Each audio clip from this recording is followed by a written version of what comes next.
Dans ce module, nous allons voir la stratégie de routage par géolocalisation. Le routage par géolocalisation est différent de celui basé sur la latence. Dans le cas présent, il s'agit en fait d'un routage basé sur l'emplacement de l'utilisateur. Imaginons. Voici une carte de l'Europe de l'Ouest. Donc, par exemple, on va pouvoir préciser ici que le trafic géographique issu du Royaume-Uni sera redirigé vers une IP spécifique. Dans ce cas, 11, 22, 33, 44. On pourrait également imaginer le même exemple pour la France. Et là, on dirait que l'ensemble des requêtes DNS émanant de France sont redirigées vers l'adresse 22, 33, 44, 55.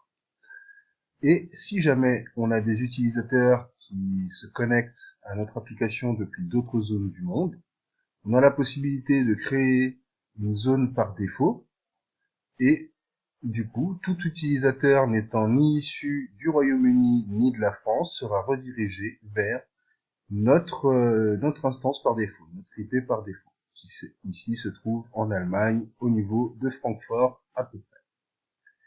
On va voir comment tout cela se met en place dans Route 53.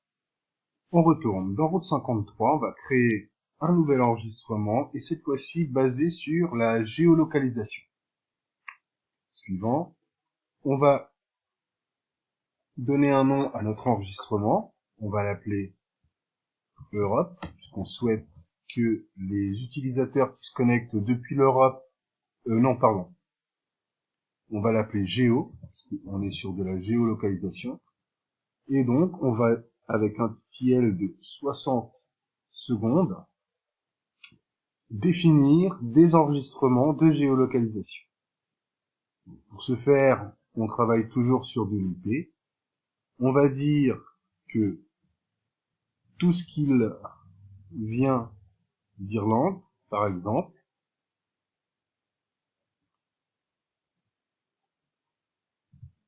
sera redirigé vers cette IP. Donc, du coup, pour les pays d'Europe, tout simplement, finalement. Donc, ensuite, on a la possibilité d'associer ou non une vérification d'état, un health check, et on va nommer notre enregistrement Europe. Donc, du coup, si on a des utilisateurs qui se connectent depuis l'Europe, ils seront redirigés automatiquement vers notre instance qui se trouve en Irlande. Donc, on définit notre premier enregistrement. On va en définir un second, donc toujours basé sur l'IP. Cette fois-ci, on va dire que si nos utilisateurs se connectent depuis l'Asie, par exemple, ils seront redirigés vers notre adresse, enfin notre instance qui se trouve en Asie. Pareil, on va saisir l'adresse. On définit la zone, donc l'Asie.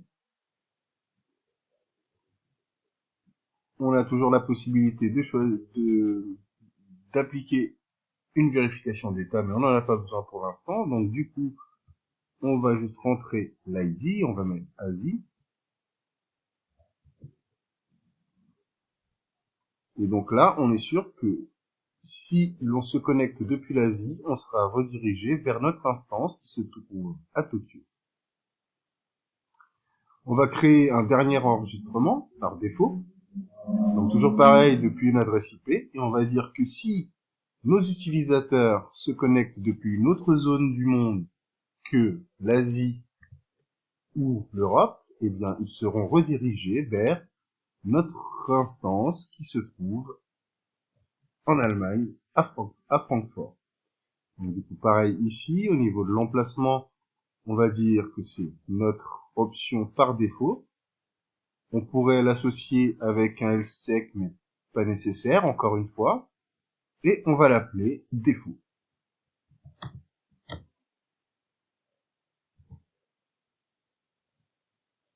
on enregistre. Donc du coup, on a bien nos enregistrements qui sont définis ici, et on va pouvoir passer à la création de nos enregistrements. Maintenant que nos enregistrements basés sur la géolocalisation sont créés, on va pouvoir les retrouver ici. Et donc on est certain que si des utilisateurs se connectent à nos instances depuis l'ASI, elles seront redirigées vers cette instance. Si elles se connectent depuis l'Europe, elles seront dirigées vers cette instance-ci. Et si elles se connectent depuis n'importe où ailleurs, elles seront redirigées sur notre instance par défaut qui se trouve à Francfort. Voilà pour la stratégie de routage par géolocalisation.